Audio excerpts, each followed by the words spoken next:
Channel देख रहे हैं। मैं इमरान खान हूँ। लगभग 10-11 दिन गुजर गए, बल्कि शायद इतना टाइम हो गया है। आईजी पंजाब ने साद और अनस रिजवी के हवाले से कुछ इंकशाफात किए हैं। टीएलपी के ये दोनों लीडर, दोनों खादम हुसैन रिजवी के बेटे हैं, और एक जो बड़ा भाई है वो साद रिजवी है, जो छोटा है वो अनस रिजवी है।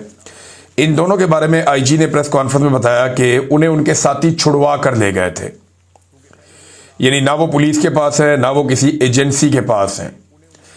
अब मुझे बज़ाहिर ऐसे लगता है कि ये मामला पेचीदा हो गया, क्योंकि पहले जो इतलात आ रही थी, जो लोग कह रहे थे कि एक भाई इनमें से ज़ख्मी है, और पहले पुलिस ने ये कहा जी हमने पकड़े ही नहीं है।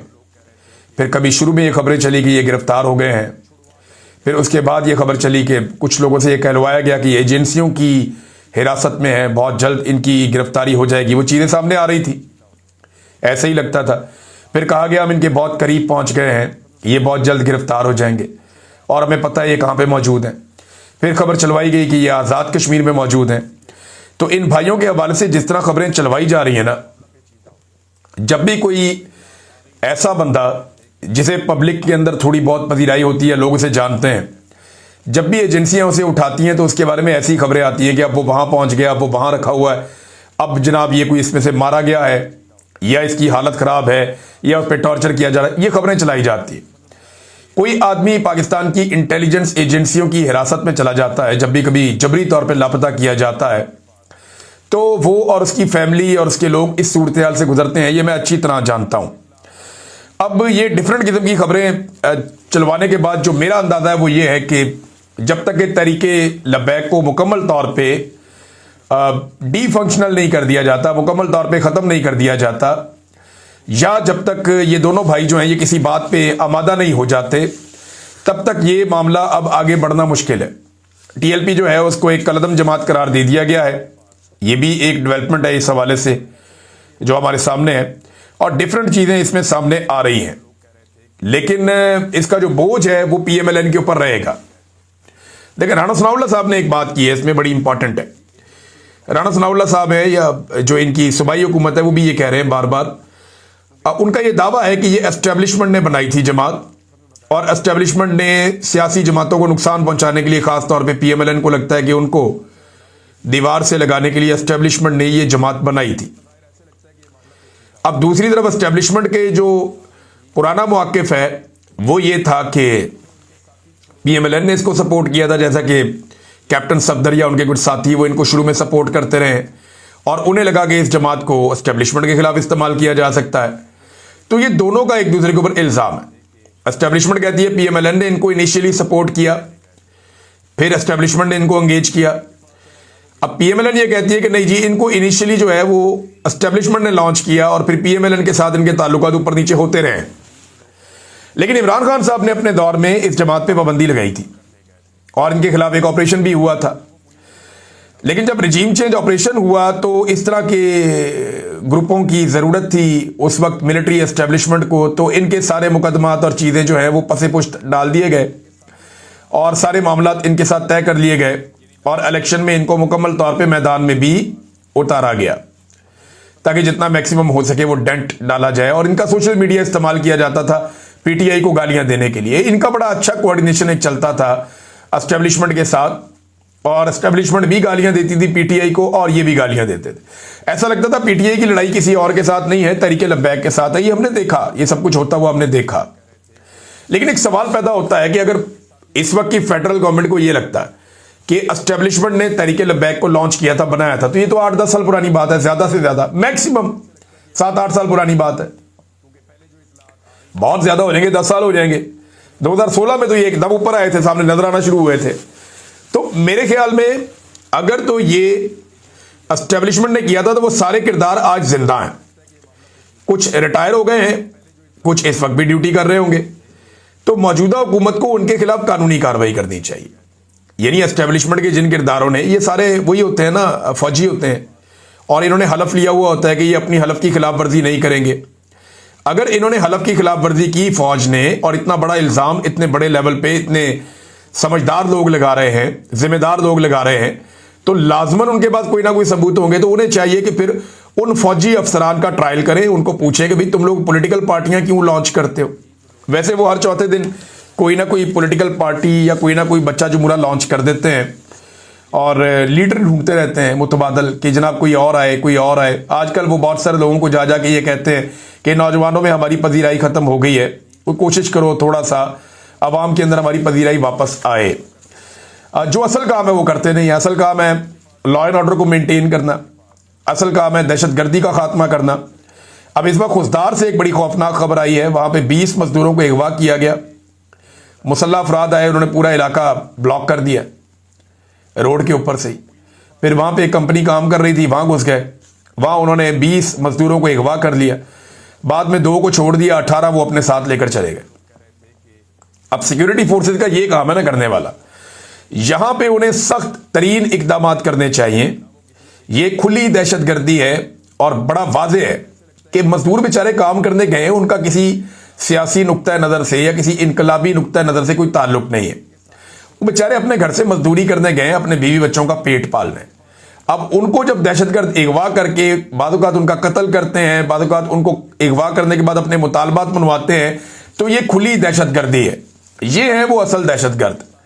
यहां पे पीटीआई पे दहशतगर्दी के मुकदमे दर्ज कर दिए जाते हैं, कोई जलसा करे उस पर दर्ज कर दिए जाते हैं।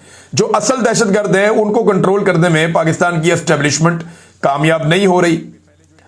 अब जो मजदूर बेचारे पकड़े गए हैं, उनके घर वालों को कौन जवाब देगा?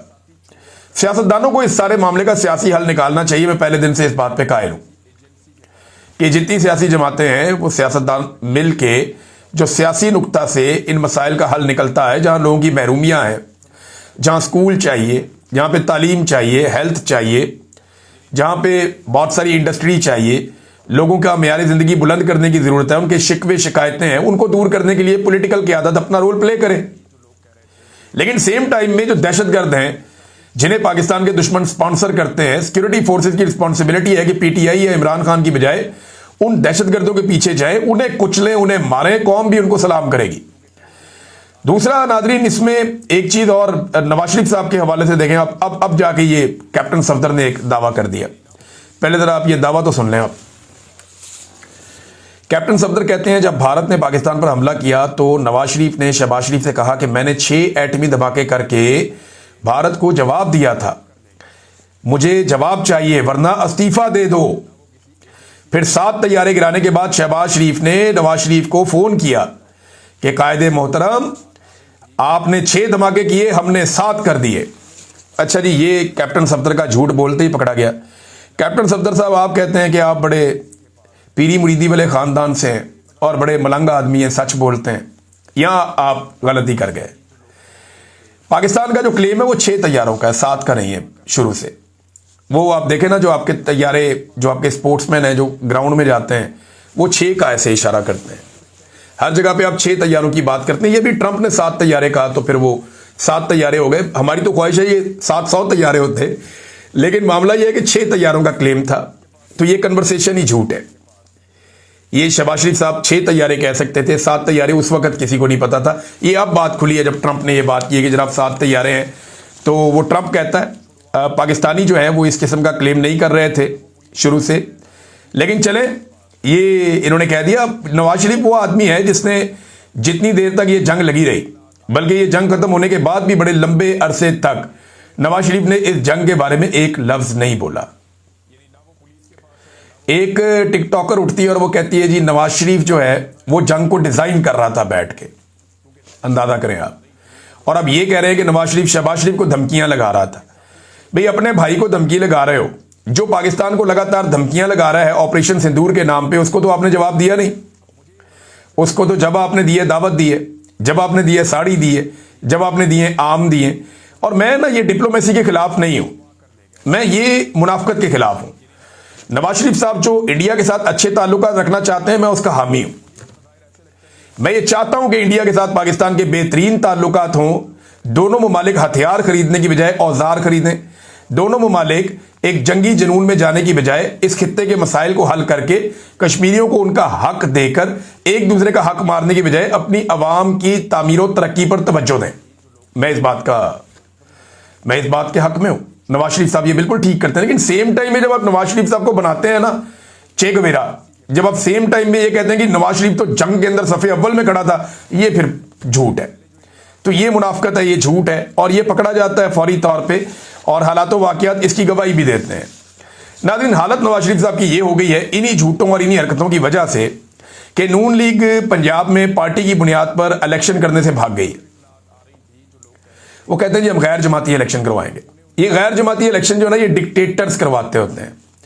परवेज मुशर्रफ ने जब करवाया था, सबने बड़ा रुला डाला था कि यार ये क्या बात है, ये क्यों इस तरह कर रहा है, और अजीब अजीब व गरीब किस्म के, और डिक्टेटर इस तरह के काम करते होते हैं। जो जमाती बुनियादों पे इलेक्शन होते हैं वो इलेक्शन होने चाहिए, चाहे वो बल्दियाती इलेक्शन भी क्यों ना हो। लेकिन क्योंकि पीएमएलएन को पता है कि ग्राउंड पे इनके पास है कुछ नहीं, और बार बार फॉर्म 47 इनको कितने जारी किए जाए, अब इस गली मोहल्ले के लेवल पे भी फॉर्म 47 इनको जारी किए जाएं, एस्टेब्लिशमेंट कब तक इनको उंगली से पकड़ के चलाएगी। अब इनके मुखालिफिन को जनाब बैठा दिया जाता है, उनकी प्रेस कॉन्फ्रेंसें करवा दी जाती हैं, इलेक्शन के लिए मैदान खुला छोड़ा जाता है, फिर भी ये इलेक्शन हार जाते हैं, फिर जाली फॉर्म 47 के ऊपर आ जाते हैं। तो लोग ग्राउंड पे जानते हैं कि कौन सा प्रोजेक्ट किसका था, ये ज्यादातर तख्तियां ही लगाते हैं। लिहाजा ये सोच रहे हैं कि पहले गैर जमाती इलेक्शन करवाएं और उसके बाद 30 दिन का टाइम दे के सारों को जमातों के अंदर शामिल करवाएं। फिर तो डंडा ही है ना। अब जहां इतने सारे बंदों को कंट्रोल करना है, उससे बेहतर है कि पहले जो बंदे जीत जाए उनको शॉर्टलिस्ट कर दिया जाए, उसके बाद डंडा चलाया जाए, उन सबको पीएमएलएन के अंदर शामिल करवाया जाए। ये वारदात डालने के चक्कर में है ये कि जनाब एक बिल्कुल पीटीआई के पास ऐसा कोई इंफ्रास्ट्रक्चर नहीं है ना इस वक्त पंजाब में। बंदे पकड़ लिए जाते हैं, गिरफ्तार कर लिए जाते हैं, सजाएं दे दी जाती हैं, दहशतगर्दी के मुकदमात हो जाते हैं कि वो अपने नुमाइंदों या हमायत याफ्ता नुमाइंदों को संभाल सके, वो नहीं कर पाएंगे। तो इन्होंने तरीका वारदात निकाला कि वोट चाहे कोई इमरान खान के नाम पे या उसकी हमायत पे ले ले, लेकिन बाद में हम वो सारा कुछ लाके मरियम नवाज की झोली में डाल देंगे, जैसे कि पहले हुकूमत उसकी झोली में डाली है। ये बदतरीन मुखालिफ है मोहसिन बेग इमरान खान का, वो भी इस बात का एतराफ कर रहा है कि मकबूलियत में ये इमरान खान साहब से डरे हुए हैं। एक और चीज भी है ना, जमाती बुनियादों पर इलेक्शन होगा तो पीटीआई के झंडे होंगे, इमरान खान साहब की फोटोज होगी, जिनसे इनको फोबिया है, ये डरते हैं। और पंजाब में इसीलिए ये जमाती बुनियादों पर इलेक्शन नहीं बल्कि गैर जमाती बुनियादों पर इलेक्शन करवाने के हक में हैं। असद कैसर साहब ने बड़ा चैलेंज किया, उन्होंने कहा जी पंजाब में बल्दियाती इंतखाबात करवाएं और पीटीआई को मौका दें, नून लीग एक भी सीट नहीं जीत पाएगी, री इलेक्शन करवा दें। अगर नून लीग एक भी सीट जीत गई तो सियासत छोड़ देंगे। बहुत बड़ा चैलेंज है असद कैसर साहब का, और हालात वैसे ग्राउंड के ऊपर इसी तरह के हैं, कोई मुख्तलिफ हालात नहीं है। नाज़रीन, खैबर पख्तूनख्वा में जब नई तहरीक शुरू की सुहेल अफरीदी साहब ने इस मरतबा, क्योंकि एक मोमेंटम उनको बनाना है इमरान खान साहब की तहरीक को आगे चलाने के लिए, मामलात को आगे बढ़ाने के लिए, खास तौर पे ये लोग जद्दोजहद कहते हैं कि इमरान खान साहब को जेल से बाहर निकालना है, उसके लिए पाकिस्तान तहरीक इंसाफ जोर लगाती है। गंडापुर साहब ने जब शुरू किया था तो उन्होंने भी एक मोमेंटम आहिस्ता आहिस्ता तहरीक का पकड़ा था और उसके बाद तहरीक आगे चली थी। अब इसी तरह जो मौजूदा वजीर आला सुहेल अफरीदी है, उन्होंने भी काम शुरू किया। तो 4 सद्दा में उनका पहला जलसा हुआ और जलसे के मनाजिर आप देख लें। मैंने जो मनाजिर देखे हैं जलसे के, लोग बहुत चार्ज हैं और ये एस्टेब्लिशमेंट के लिए और हुकूमत के लिए परेशानी वाली बात है। जो एक मायूसी बड़ी मुश्किल से फैलाई गई थी गंडापुर साहब के दौर में, और गंडापुर साहब उसके लिए एक रीज़न भी बनते जा रहे थे, वो मायूसी अब पाकिस्तान तहरीक इंसाफ में या खैबर पख्तूनख्वा के शहरियों में कम हुई है। और हम ये देख रहे हैं कि गंडापुर का जो लास्ट जलसा था उसके साथ मिलाकर मैं इन वीडियोस और तस्वीर को देख रहा था, तो ये बिलाशुबा उसमें बहुत बड़ी तादाद में लोग आए थे। इमरान खान साहब की कॉल थी, लेकिन उसके इंतजाम से बेहतर यहाँ इंतजाम थे 4 सद्दा में। और दूसरा, लोग उस वजीर आला को इतनी तवज्जो नहीं दे रहे थे जितनी तवज्जो इस वजीर आला को दे रहे हैं। तो लोगों ने उम्मीद बांध ली है कि सुहेल अफरीदी वो सारी चीज़ें करेगा जो अली अमीन गंडापुर बदकिस्मती से नहीं कर पाया। लेट्स सी क्या होता है, लेकिन एक बड़ी ज़बरदस्त शुरुआत है, एक बड़ा तगड़ा और बड़ा जलसा है जिसे पाकिस्तान तहरीक इंसाफ की आप कामयाबी कह सकते हैं। नाज़रीन, अलीमा खानम और जो दूसरी इमरान खान साहब की बहनें, उनके ऊपर मुकदमा बनाए जा रहे हैं, दर्ज किए जा रहे हैं। वो कहती हैं ना मैं खैबर पख्तूनख्वा जाऊंगी, ना मैं अपनी जमानत करवाऊंगी। तो इमरान खान की बहनों को दीवार के साथ लगातार लगाया जा रहा है और बार बार यही होता हुआ हम देख रहे हैं। कभी उन्हें पहले जो इतलात आ रही थी, जो लोग कह रहे थे कि बताया कि उन्हें उनके साथी छुड़वा कर ले गए थे, यानी ना वो पुलिस के पास है ना वो किसी एजेंसी के पास है। अब मुझे बज़ाहिर ऐसे लगता है कि ये मामला पेचीदा हो गया, क्योंकि पहले जो इतलात आ रही थी, जो लोग कह रहे थे कि बताया कि उन्हें उनके साथी छुड़वा कर ले गए थे, यानी ना वो पुलिस के पास है ना वो किसी एजेंसी के पास है। अब मुझे बज़ाहिर ऐसे लगता है कि ये मामला पेचीदा हो गया, क्योंकि पहले जो इतलात आ रही थी, जो लोग कह रहे थे कि में बताया कि उन्हें उनके साथी छुड़वा कर ले गए थे, यानी ना वो पुलिस